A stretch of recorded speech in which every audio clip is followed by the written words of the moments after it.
اعوذ باللہ من الشیطان الرجیم بسم اللہ الرحمن الرحیم۔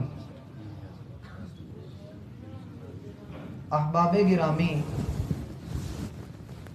اللہ الرحمن نے انسان کو جب پیدا فرمایا تو فرشتوں کو حکم دیا اسے سجدہ کرو۔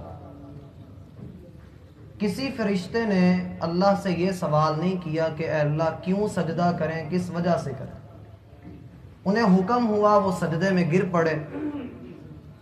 اللہ رب العالمین ہمیں یہ وجہ بتاتے ہیں کہ انسان کو سجدہ کیوں کروایا گیا، اور وہ جواب ہماری پہلی وحی کے اندر ہے کہ اقرا، انسان پڑھا ہوا تھا، انسان کے پاس علم موجود تھا۔ اس علم کی بنا پر اسے کائنات کی تمام تر مخلوقات پر برتری اور فوقیت عطا فرمائی گئی، اور دنیا کے اندر جتنے بھی اللہ کے لشکر ہیں، جتنی بھی اللہ کی مخلوقات ہیں، ان سب میں اگر کوئی سب سے کمزور ہے تو وہ انسان ہے۔ وَخُلِقَ الْإِنسَانُ ضَعِيفًا، ہم نے انسان کو کمزور ہی پیدا کیا ہے۔ اس انسان کے پورے جسم کے ایک ایک حصے کی اپنی اپنی ایک خصوصیت ہے، لیکن دل کا ایک حصہ، جسم کا ایک حصہ جسے ہم دل کہتے ہیں، یہ اللہ رب العالمین نے ایک ایسی چیز بنا دی ہے کہ اس کا تعلق ہماری روح کے ساتھ بھی ہے اور ہمارے جسم کے ساتھ بھی۔ اس دل کے اندر ظاہری طور پہ ہمیں خون بھی نظر آتا ہے، اس کے ساتھ جڑی ہوئی شریانیں نظر آتی ہیں، اور پھر اگر روحانی طور پہ دیکھا جائے تو احساسات کی دنیا میں اس دل کے اندر شجاعت ہے، بہادری ہے، بزدلی ہے، اس کے اندر محبت ہے، نفرت ہے، بغض ہے، عداوت ہے۔ ہر دل کے اندر یہ سارے احساسات پائے جاتے ہیں، اور اگر آپ ان احساسات کو انسان کے دل سے نکال دیں تو یہ بے حس انسان، جس کے دل کے اندر کوئی احساس نہیں ہے، یہ انسانیت کو قتل کرتا ہوا بھی ملے گا، یہ انسانیت کے ٹکڑے کرتا ہوا بھی ملے گا، یہ لاشوں کو نوچتا ہوا بھی ملے گا، یہ لوگوں کے حقوق پر ڈاکہ ڈالتا ہوا بھی ملے گا۔ کیوں؟ اس لیے کہ اس کے دل میں احساس موجود نہیں۔ جب اس کے دل میں احساس باقی نہیں رہا تو پھر یہ دنیا میں بھی سروائیو نہیں کر سکتا۔ دوسری طرف آپ دل کی کسی ایک شریان کو ایک لمحے کے لیے دبا دیجئے، پورے جسم کو لالے پڑ جائیں گے۔ اللہ وقتی طور پہ تھوڑی سی جنبش دے کے دل کی حرکت کو اونچا نیچا کر کے جو بلڈ پریشر کو لو اور اپ کر دیتے ہیں، اسی سے ہی انسان کو سمجھ لینا چاہیے کہ میری حیثیت اور میری حقیقت کیا ہے۔ اور اگر اس دل کو دیکھا جائے، رسول اللہ صلی اللہ علیہ وسلم فرماتے ہیں الا ان فی الجسد مضغہ، جسم کے اندر ایک لوتھڑا اللہ نے ایسا بنایا ہے، اگر یہ سیدھا ہے تو سب کچھ سیدھا ہے۔ دل کا موسم اچھا ہو تو باہر جتنی مرضی خزائیں چھائی ہوئی ہوں، دل میں بہار ہونی چاہیے، آپ کو خزاں بھی اچھی لگے گی۔ آپ کو دل کا موسم اچھا چاہیے، اور یاد رکھیے اگر یہ دل کا موسم اچھا نہیں ہے نا تو پھر انسان جس مرضی جگہ پر ہو اور جس مرضی حالت میں ہو اسے مزہ نہیں آئے گا، اسے جینے کا مزہ نہیں آئے گا، کیونکہ اس کے دل کی کیفیت اچھی نہیں ہے۔ گویا کہ دل ہماری روح کے ساتھ بھی بڑا گہرا تعلق رکھتا ہے اور ہمارے جسم کے ساتھ بھی بڑا گہرا تعلق رکھتا ہے۔ اس کو سیدھا کرنا ہے، لیکن معاشرے کا المیہ نظر یہ آتا ہے کہ ہر بندہ شکایت کرتا ہے کہ یا تو وہ ہارٹ کا پیشنٹ ہے یا وہ بے سکون ہے، دو ہی مسئلے ہیں۔ اس کے علاوہ بندوں کی اور کوئی شکایت اکثر نہیں آتی۔ زیادہ تر یہی شکایات ہوتی ہیں کہ جی ہمارے دل کا مسئلہ ہے یا ہم بے سکونی کے عالم میں زندگی بسر کر رہے ہیں۔ یاد رکھیے انسان کا دل الگ بیمار ہوتا ہے اور انسان الگ بیمار ہوتا ہے۔ یہ دل کی بیماریاں الگ ہیں اور جسم کی باقی حصوں کی بیماریاں یہ الگ تھلگ ہیں۔ آج کی اس ملاقات میں ہم انشاءاللہ دل کی 4 بیماریوں کا ذکر کریں گے جو عام طور پہ ہمارے اندر پائی جاتی ہیں۔ سب سے پہلی بیماری جس کی بنا پر ہمارے اندر بے سکونی اور بے اطمینانی ہے، جس کی بنا پر ہمارے گھروں کے اندر امن نہیں ہے، ہمارے دل کا موسم اچھا نہیں ہے، اور اس بیماری نے ہی ہمیں ہارٹ کا آپریشن بنایا اور اسی نے ہی ہمیں ہائی بلڈ پریشر کی طرف راغب کر دیا۔ سب سے پہلی بیماری یہ ہے کہ دنیا سے محبت کرنا۔ انسان جب دنیا کی محبت کے اندر ڈوب جاتا ہے تو پھر وہ دنیا کی ہر خواہش کو، دنیا کی ہر بات کو، دنیا کے ہر کام کو اللہ پر ترجیح دینا شروع کر دیتا ہے۔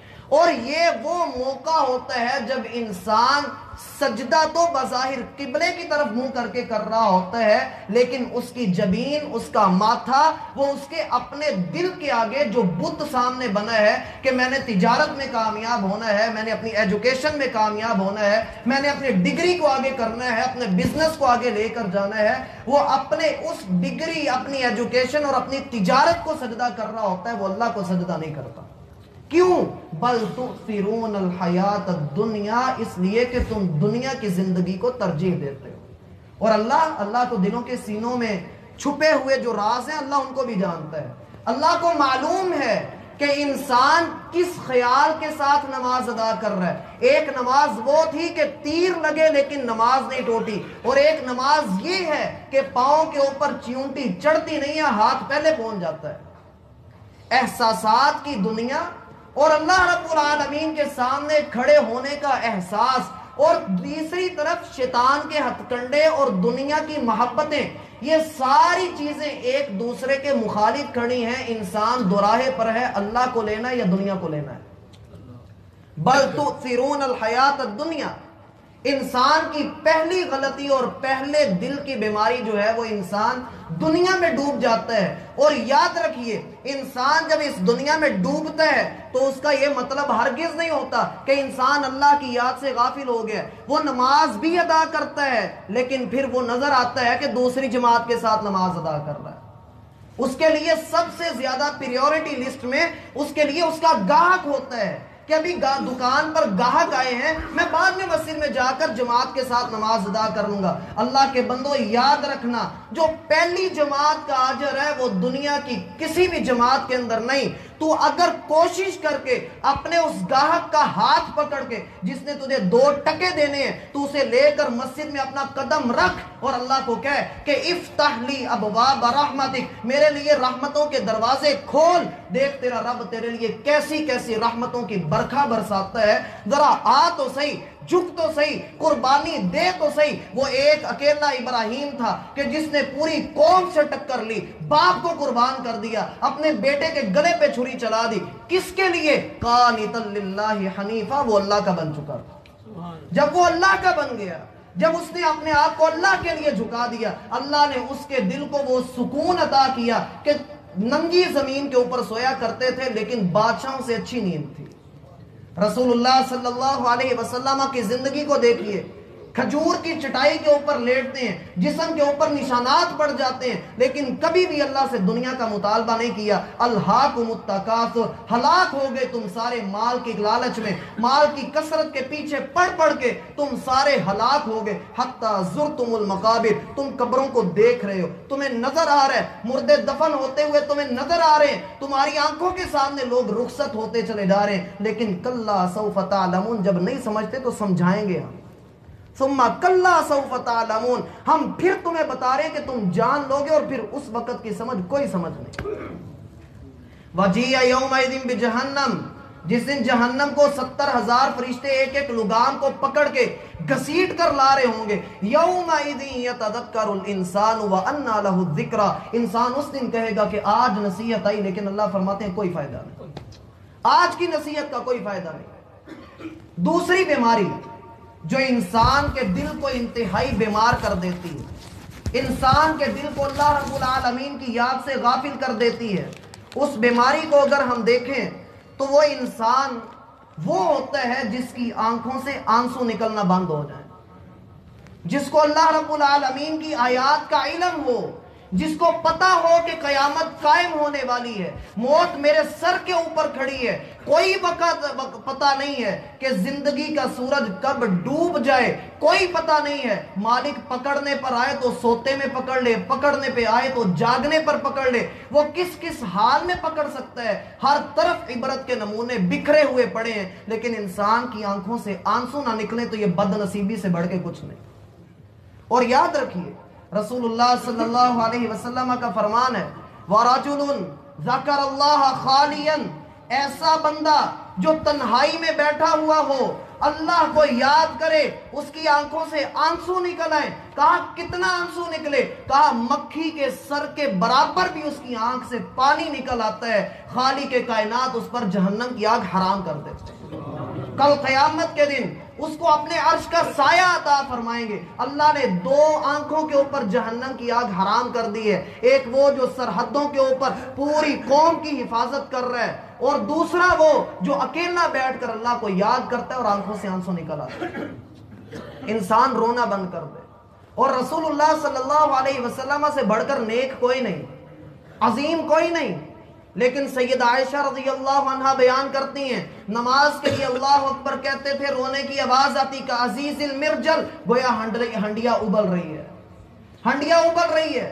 اور ابن ابی حاتم کے اندر روایت آتی ہے، میرا بھائی بندہ پڑے تو روح کانپ اٹھتی ہے کہ آقا علیہ الصلوۃ والسلام رات کے اندھیرے میں چلتے ہوئے جا رہے ہیں. ایک بڑی عورت اپنے گھر کے اندر کھڑے ہو کے کہہ رہی ہے، ہل اتاک حدیث الغاشیہ، ابھی چند دن پہلے تیرے اس بازار کے اندر جب یہ کمیٹی والوں نے چھاپا مارا کس طرح سے لوگوں کی دوڑیں لگنی. مالک فرماتے ہیں ہل اتاک حدیث الغاشیہ، جب ہم چھاپا ماریں گے، جب انکروچمنٹ کی خبریں آئیں گی تب تو کدھر بھاگ کر جائے گا. آقا علیہ السلام دیوار کے ساتھ لگ جاتے ہیں اور رونا شروع کر دیتے ہیں، نام اتانی، نام اتانی، ہاں میرے پاس وہ خبریں آئی ہیں. مزہ تو تب ہے کہ انسان اللہ کا قرآن سنے، محمد الرسول اللہ کا فرمان سنے، آنکھیں بہہ پڑیں. لیکن یہ کیسی میرا بھائی بد نصیبی کہ انسان رونا ہی بھول جائے، ہر وقت شغل میلے کے اندر لگا رہے.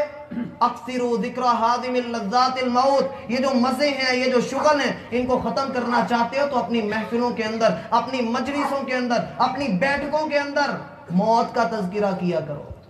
اکثروا ذکر حاضم اللذات الموت، یہ لذتوں کو توڑ کر رکھ دے گی. اور اللہ کے رسول فرماتے ہیں جو میں جانتا ہوں اللہ کی قسم تم جان لو تو تم لوگ اپنے مردوں کو دفن نہ کرو. اگر مردے کی ایک چیخ دنیا میں سنا دی جائے تم لوگ اپنے گھروں کو چھوڑ کر جنگلوں میں جا نکلو اور تمہارے چہرے پر کبھی ہنسی آئے ہی نہ. فَلْيَضْحَكُوا قَلِيلًا، چاہیے کہ تھوڑا ہنسو، وَلْيَبْكُوا كَثِيرًا، اور اپنے اعمال پر زیادہ سے زیادہ رو. اور اللہ کے بندو وہ ابو بکر رضی اللہ عنہ بھی تو تھے جن کو چلتے پھرتے جنت کی بشارت دی گئی. عثمان رضی اللہ عنہ 22 مرتبہ جنت کی بشارت لینے والے صحابی، چلتے زمین پر ہیں، قدموں کی آواز جنت میں جاتی ہے، لیکن ہر وقت روتے رہے، قبر کو یاد کر کر کے روتے رہے. لوگوں نے کہا کیوں روتے ہو؟ قرآن پڑھتے ہو نہیں روتے، نماز ادا کرتے ہو نہیں روتے، اس قبر کا ذکر آتا ہے تو رو پڑتے ہو. کہا اول منازل الآخرہ، یہ سب سے پہلی سیڑھی ہے آخرت کی سیڑھیوں میں. اگر یہاں کامیاب تو آگے بھی کامیاب، یہاں پکڑا گیا تو آگے میرا کچھ نہیں بدلا. یہ دوسری بیماری انسان کو تباہ کر دیتی جب انسان کی آنکھوں سے آنسو نہ نکلے.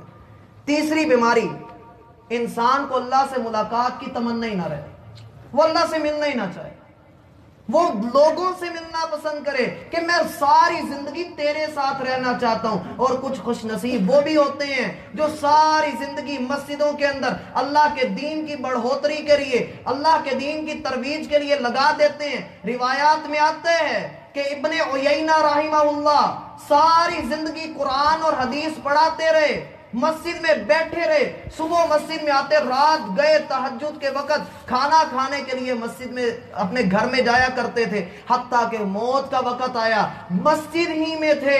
لوگوں نے کہا اٹھا کر آپ کو گھر لے جائیں. کہا اس وقت کے لیے، اس کے انتظار میں تو مسجد میں رہا تھا، اس لیے تو مسجد میں رکا ہوا تھا کہ میری موت اس جگہ پر آئے، اللہ کا قرآن پڑھتے ہوئے، حدیث سناتے ہوئے میری موت آئے.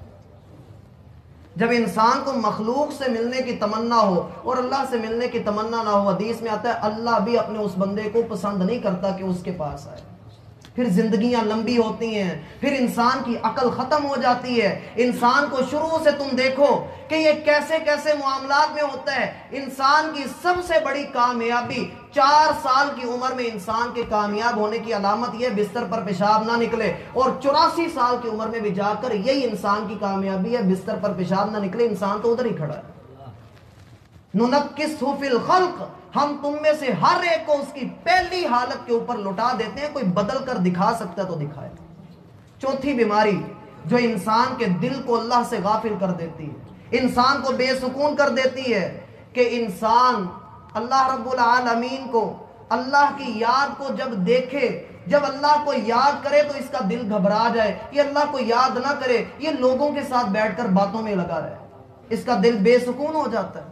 جب یہ اللہ کی یاد، جب اس کے سامنے اللہ کی بات کرو، اس کے ماتھے پہ بل آئیں. اللہ فرماتے ہیں اذا ذکر اللہ وحدہ، جب ایک اللہ کی بات کی جاتی ہے، اشمئزت قلوب الذین لا یؤمنون بالآخرہ، جو لوگ موت کو بھول چکے، اللہ سے ملاقات کو بھول چکے، تم دیکھو گے ان کے دل تنگ پڑ گئے ہیں، ماتھے پہ بل آ گئے ہیں کہ ان لوگوں کو کسی اور چیز کی فکر نہیں ہے، ان کو اللہ کی فکر ہی نہیں. وَإِذَا ذُكِرَ الَّذِينَ مِن دُونِهِ إِذَا هُمْ يَسْتَبْشِرُونَ، جب تم قرآن سے ہٹ کر، حدیث سے ہٹ کر دنیا کی کوئی بات کرو گے، ان کی مرضی کی بات کرو گے، لچر پن بولو گے، یاوا گوئی بولو گے، فوش باتیں کرو گے، گانوں اور فلموں کی باتیں کرو گے، ان کو تم دیکھو گے کہ یستبشرون، بڑے خوش ہوئے پھر.